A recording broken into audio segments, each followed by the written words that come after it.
Pues efectivamente, era el año 997 y el mundo contuvo el aliento por algo que estaba ocurriendo en España.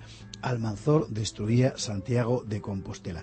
Este episodio dramático, trágico, marcó la cumbre del poder del dictador de Córdoba y el punto más bajo de los reinos cristianos españoles. Sus consecuencias se dejarían sentir durante muchos años después. Fue una auténtica calamidad. ¿Pero qué le quedaba por arrasar a este hombre? Madre mía. Sí, no, era lo suyo. Esta historia comienza en realidad unos pocos años antes, hacia 995, al mismo tiempo que muere García Fernández, conde de Castilla.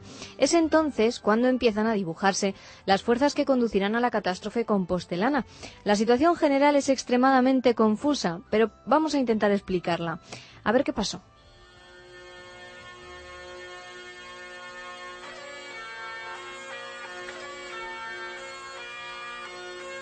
Bueno, primero vamos a León. Vamos a León, allí sigue reinando Bermudo II, que en realidad es un rey nominal. Por un lado está sometido a Almanzor.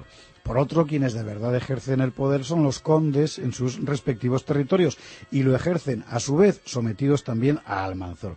La sumisión del rey Bermudo ha llegado al extremo de que en 993, imitando a su homólogo de Pamplona, al rey de Navarra, ha entregado al dictador de Córdoba a una de sus hijas, a la princesa Teresa. Importante, estos enlaces no tienen el mismo valor de alianza que juegan entre la cristiandad. Entre los reinos cristianos, un matrimonio concertado entre dos casas reales distintas es un signo de amistad política. Pero para la manera almanzoriana de hacer las cosas, esto no significaba lo mismo. Para Almanzor, desposar a una princesa cristiana no era un signo de alianza, sino un signo de sumisión por parte de quien hace la entrega. Sumisión que, por otro lado, no pone a salvo al sumiso. Almanzor, aunque casado con la Navarra Abda, no por ello va a dejar de saquear las tierras de Pamplona. Del mismo modo que ahora, con Teresa, esta muchacha de León, en su harén, tampoco iba a dejar de golpear sobre el territorio leonés. En cuanto a los condes, que eran los que realmente gobernaban el territorio leonés, su poder se ha convertido en algo puramente fáctico, es decir, de hecho, por un lado, teóricamente son delegados del rey de León, cuya superioridad jerárquica reconocen, pero en realidad obedecen a Almanzor, ante el que se han sometido en el campo de batalla. Ahora bien, su obediencia a Almanzor, producto de las armas, es cualquier cosa menos sincera. Permanentemente veremos a los condes traicionando una y otra vez esa sumisión forzada, que para ellos no es más que el peaje que han tenido que pagar para mantener su estatuto y sus posesiones. En el momento que nos ocupa, hacia 995, los Banu Gómez, condes de Carrión y Saldaña, que habían ayudado a Almanzor a destruir León, se hallaban de nuevo en una situación de rebeldía. Tanto es así que el dictador de Córdoba ordenaba destruir Carrión para castigar a los levantiscos Gómez.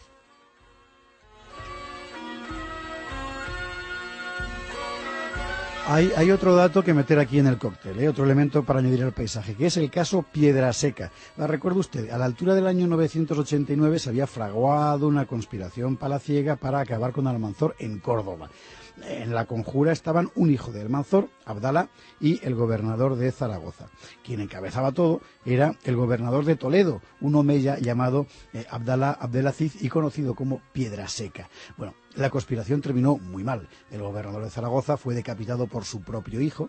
Abdalá, el vástago rebelde de Almanzor, lo hemos contado aquí, huyó a Castilla, pero terminó siendo entregado y decapitado a su vez por orden de su padre, del propio Almanzor. Y bueno, con Piedraseca, ¿qué pasó? Pues Piedraseca, fugitivo, trató de hallar refugio en tierras de León, en la corte de Bermudo. Cuando Almanzor se enteró de dónde estaba el peligroso omeya, penetró en territorio leonés y se apoderó de Astorga. Bermudo se vio obligado a entregar al conspirador. Piedraseca terminará sus días encerrado en una mazmorra cordobesa. Pero en este momento Bermudo toma una decisión.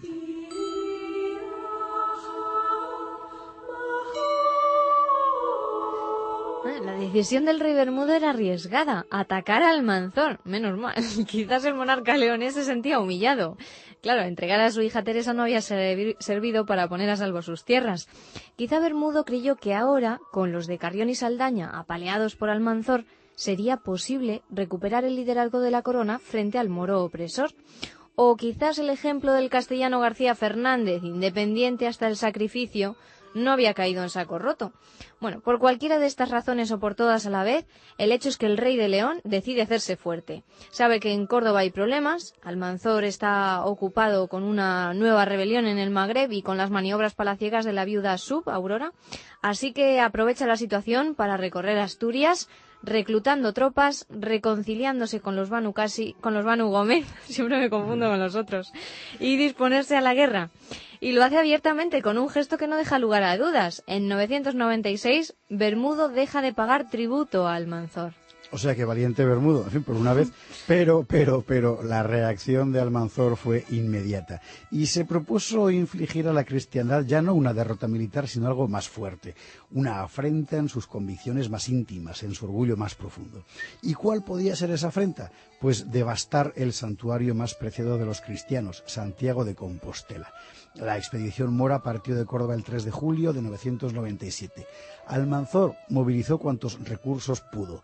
Mientras el grueso de la caballería salía de la capital mora hacia Coria y Viseu, en Portugal, la escuadra llevaba por mar cuantiosas fuerzas de infantería que desembarcarían en Alcácer do Sal. Si Bermudo pensó alguna vez que los condes portugueses plantarían cara a la invasión, se equivocaba. Los condes, vasallos de Almanzor, añadieron sus huestes a la tropa musulmana. El ejército así constituido era simplemente imparable.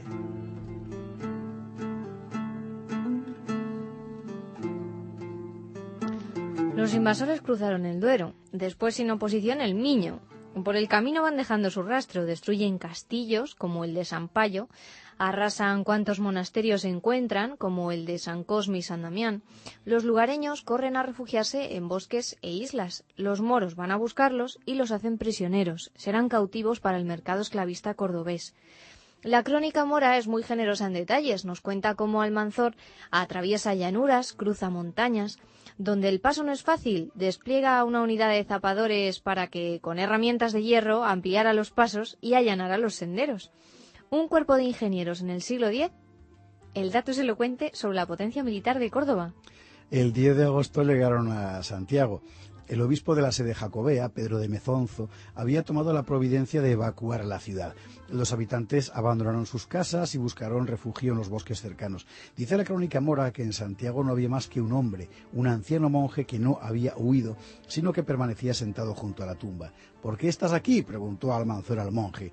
Para honrar a Santiago, contestó el anciano. Y dice la crónica que el dictador cordobés ordenó respetar la vida del monje. ¿En serio? En cualquier caso, las tropas de Almanzor entraron a saco en Compostela. Llegaron al templo prerrománico dedicado al apóstol. La basílica ardió por los 4 costados, como el resto de la ciudad. Dice la crónica mora, arrasó la ciudad y destruyó el monasterio, pero no tocó la tumba. Es verdad. No tocó la tumba de Santiago. ¿Por qué no la profanó? Los comentaristas modernos quieren ver aquí un gesto de respeto, quizás supersticioso, ante los restos del hombre santo. Bueno, no deja de ser una explicación demasiado benevolente. En todo caso, Santiago quedó completamente arruinada. La crónica mora lo dice así. Los musulmanes se apoderaron de todo cuanto encontraron y demolieron las construcciones, la muralla y la iglesia, de modo que no quedó ni huella de las mismas. Fin de la cita. Después Almanzor repartió el botín entre las tropas, incluidos los condes portugueses que le habían ayudado. Conocemos, por ejemplo, la cuantía del botín en paños y vestimentas. 2.285 piezas de diversas sedas bordadas, 21 vestidos de lana merina, 2 vestidos de piel de cachalote, 11 piezas de seda bordada de oro, 15 paños rameados, 7 tapices de brocado, 2 piezas de brocado romano y un cierto número de pieles de comadreja. Madre mía, el mayor botín era el inmaterial encima, el golpe más duro posible sobre la cristiandad española.